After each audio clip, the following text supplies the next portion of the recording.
The art teacher has 6 packages of brushes. So she's got 6 of these packages, and you could draw this out too. Remember, I always tell you to draw a picture. And this may help you. Plus, she's got 8 brushes that are loose and out of the package. So you got a 8 kind of laying here. 1, 2, 3, 4, 5, 6, 7. You got an 8 here. And each package has the same number of brushes. So each one of these has either 4, 5, 6, 7, 8, 9, however many, but they all have the same amount in them. And she has a total of 80 in all. How many brushes are in each package? Well, remember, 8 of them are outside the package. All right, so we've got to account for that. So we know that we have 6 packages, each containing a unknown number of brushes. So that's 6B. And then plus we also have 8 outside the package. And it says we have a total of, a lot of times when we see something like a total of, that means that's going to go on the other side of the equal sign here. So basically we have 6 packages of brushes, and we don't know how many are in each one, plus 8 loose ones for a total of 80. Now this is what we call a two-step equation. So once you come up with the equation, you're not, before in class I'd ask you, well, you have to write me an equation for this or an expression for that. Well, now, not only do you have to come up with the equation, but you have to solve for it. And what you do is you do the exact opposite of whatever operation is being performed. So we're going to take this one and then this one.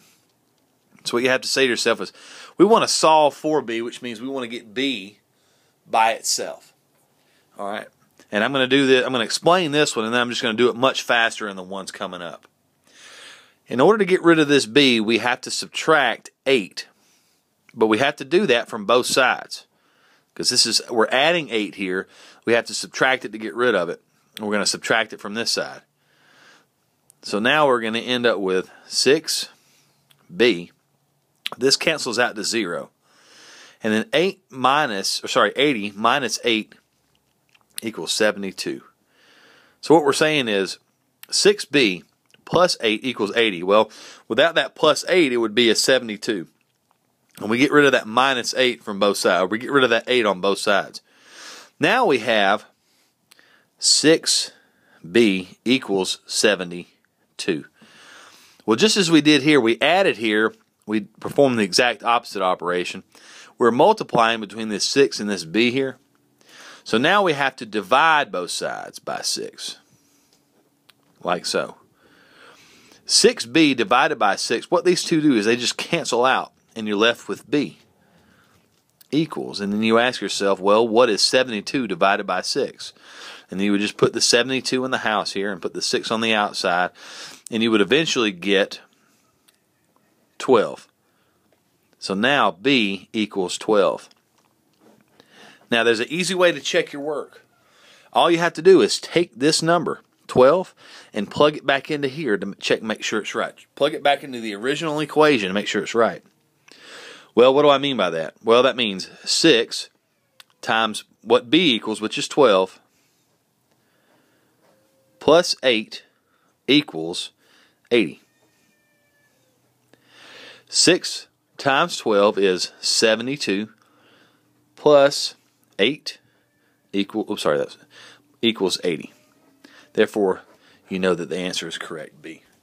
Now again, if you're having a hard time with two-step equations, I want you to come back and look at number 1, because I showed you how to make the equation from the word problem, and I also showed you how to solve for B. So real quick, I'm just going to show you that one more time. And I'll do that kind of close to where number 2 is. I've got 6B plus 8 equals 80. Well, I'm adding 8 here, so I have to subtract 8. So I'm going to get rid of that 8. If I do something on one side, I got to do it to the other. So that cancels out. I'm left with 6B equals, what is 80 minus 8? It's 72. So now I'm left with 6B equals 72. I'm multiplying here, so I have to divide both sides by 6 to get rid of that 6, because again, I'm trying to get B by itself. So now I'm left with, those two cancel out. I'm left with B equals 72 divided by 6 is 12. Now, Let's go up here to number 2. Troy, and you can start writing these down because these are equations. You say Troy is 3 times as old as Mia, and that should be A. 3 times as old as Mia and Dan combined. Well, how do we say Mia and Dan combined? Don't we say Mia plus Dan? Or Mia and Dan's plus age? Well, now we're saying Troy is 36, so I can knock that guy out and say 36 equals 3 times, and we're saying Mia is 5, so we're going to say 5, fill that in for that, plus, and we still don't know how old Dan is, so let's just put D in. Okay? So now we've got, and you can swap this out if you want to, and just, you know, it's always better to have the equal sign on the right side. So now we can say 3 times 5 plus D equals 36. And then we have to simplify here and distribute that throughout. That's going to make this 15 plus 3D equals 36. Well, now we've got the same situation we had before, where we're going to solve for D because we're trying to figure out how old Dan is. It's always easier to do addition and subtraction first. Okay, so we've got a positive 15 here. What do we have to do to get rid of that? Well, we have to subtract 15 from both sides. We're going to say minus 15 because we're going to try to get rid of that 15 first. Minus 15 over here. That eliminates that, and we're left with 3D equals 21. Because 36 minus 15 is 21. Well, now we're left with this. What operation is being performed here? 3 times D, so we're going to divide both sides by 3 now. 3. That eliminates that. We're going to be left with D equals 7.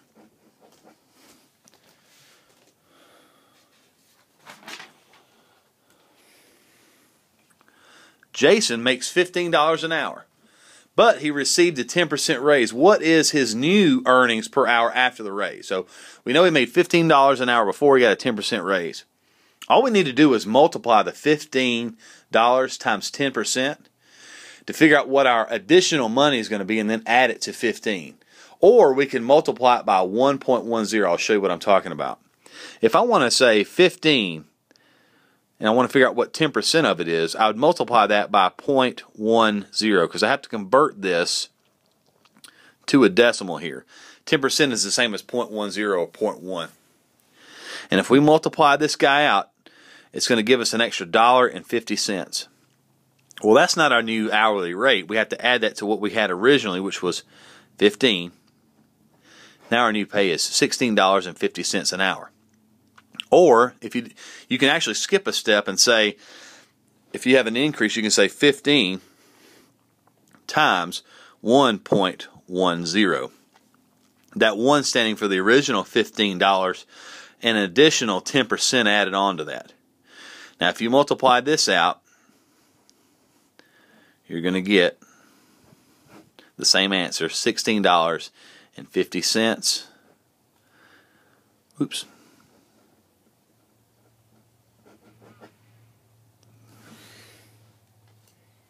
Number 4. The cost of renting a community pool for a party it's $220 plus $20 per person. Now, we've been doing expressions like this for a while. We can say $20 per person plus $220 just to show up. So if one person's there, if 2 people, it doesn't matter. You're still going to pay $220 plus $20 a person. Now, Jason has $500 to spend on the pool party. So we have a total of $500 that he can spend. We want to know, how many people can he invite? What are the maximum number of people he can invite? All right, so we're going to spend $500. At the very least, we're going to spend all of it too. So we would say $20 times the number of people plus $220 equals $500 for the total number that we have. Okay. And then all we do, again, is solve for p, or whatever variable we chose. First thing we're going to do, since this is a positive 220, we have to subtract 220. And remember, we have to do the same thing to both sides. That's going to eliminate that, because 220 minus 220 is 0. So we're left with 20p equals 500 minus $220 is 280. Well, we're not done because we still haven't solved for p. Well, again, I want to get p by itself, so we are multiplying here. I have to divide both sides by 20. And just take my word for it, 20p divided by 20 is p. Basically, we just cross that out. Well, if we did that to this side, we have to do it to this side too. And 280 divided by 20 is 14. And I'll let you do the math on that one to check it. And again, you can plug that 14 back into the original expression to check your work. Justin is, okay. Usually if you see Justin is, you can say Justin or J equals 12 years less than. Remember I told you if you ever see 12 years less, you can say minus 12 out to the right. Half his father's age. How would we say half his father? I don't know, 1/2 F. Now it's telling us Justin is 14 years old. How old is his father? Well, I can get rid of that and say 14 and rewrite everything. 1/2F minus 12. These are always much easier if you swap and put the answer on the right side. So we can just swap and put this over here. And you don't have to change the signs or anything like that. Well, the first thing we're going to do is, we've got a negative 12 here. We're going to add 12 to both sides. We're going to add 12 to both sides to get rid of that 12. That eliminates that. 14 plus 12 is 16, so we're going to be left with 1/2 F equals 26. Now, because we're multiplying here, we're going to divide both sides by half. That's going to eliminate that and give us F. 1/2 into 26 is basically the same thing as saying how many 50 cents will go into $26. This is also being divided by half. Or you can convert it to a decimal, say 0.5. And that will be 52.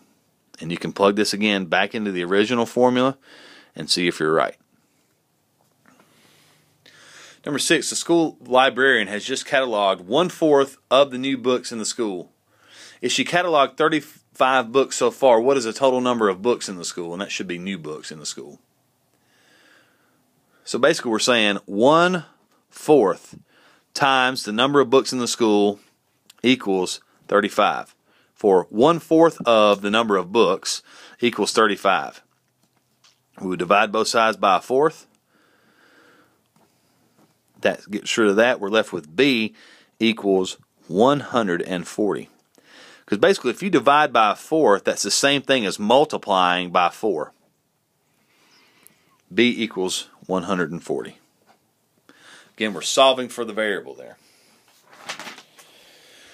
A video game is on sale for 20% off of the regular price of $80. What is the sale price of the video game after the discount? Well, if you have 20% off something, you multiply it by that percent, or that decimal, the equivalent decimal, and then subtract it. So in this case, 20% as a decimal is 0.2. We're going to multiply that by 80. It's 0.16. Move that over. We're going to have a total of $16 off. Okay. Well, that's not our answer. That's how much off of the original price we have. So we're going to take that and we're going to say 80 minus 16 equals 64. The answer is $64. Number 8, a school bus can carry 32 passengers. How many school buses will be needed to transport 150 kids? Well, if each one can carry 32 passengers and we have 150 kids, we have to divide 150, the number of kids in other words, by 32. Okay. Now we're not going to get an even number, so I'm going to tell you exactly what you have to do here. This is going to go in here about 4 times. It's going to be 8. I don't know why I carried anything. There's nothing to carry. And we're going to have a remainder of 22. Bring down our 0 And this is going to go in here roughly 6 times. Now, 4.6, and I could probably keep going. That might go in there, several different numbers past the decimal place. But what you need to know is you're done with the problem then. You're going to need 4.6 buses. Well, is there such a thing? And the answer is no. You're going to have to get a 5th bus to carry the extra kids. It wouldn't quite go in here enough times. So it's not rounded up to 5 because it's 4.6 and 6 is higher than 5 and so on. What we're saying here is you don't have enough people with 4 buses, or you don't have enough buses with 4. You can only carry about 128 kids. You're going to need the extra bus. Even though it won't be full, you're going to need an extra bus. The answer is 5. The answer is not 4.6 because you can't have 0.6 of a bus. Leah has, that's a key word, 3 fewer than,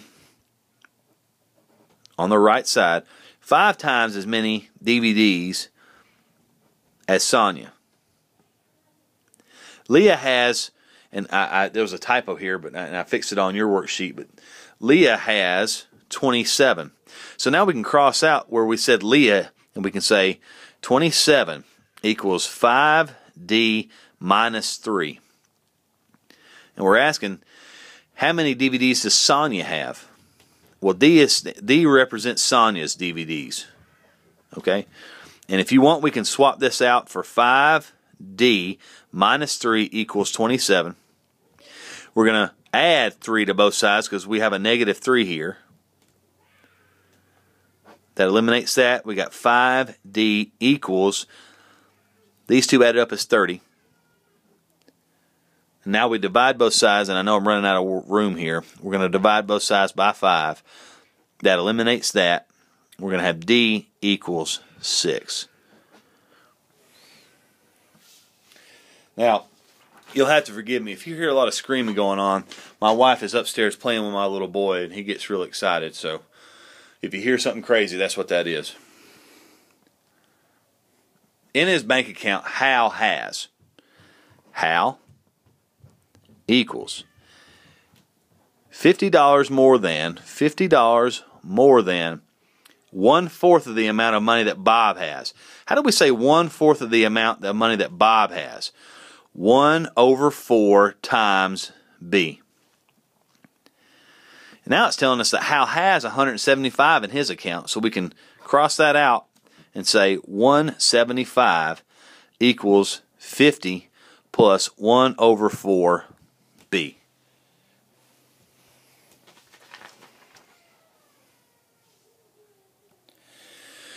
Well, we can swap this and move this over to 175 here if you'd like. So now we have 50 plus 1/4 B equals 175. Well, let's go ahead and subtract 50 from both sides because this is a positive 50. And we're left with 1/4 B because we crossed that out. 175 minus 50 equals 125. Well, now we have to divide both sides by 1/4. And please forgive my writing, but I'm running out of room on this little paper. We're going to cross that out. We're going to be left with B equals 500. Because remember, dividing by 1/4 will be the same thing as multiplying it by 4. Or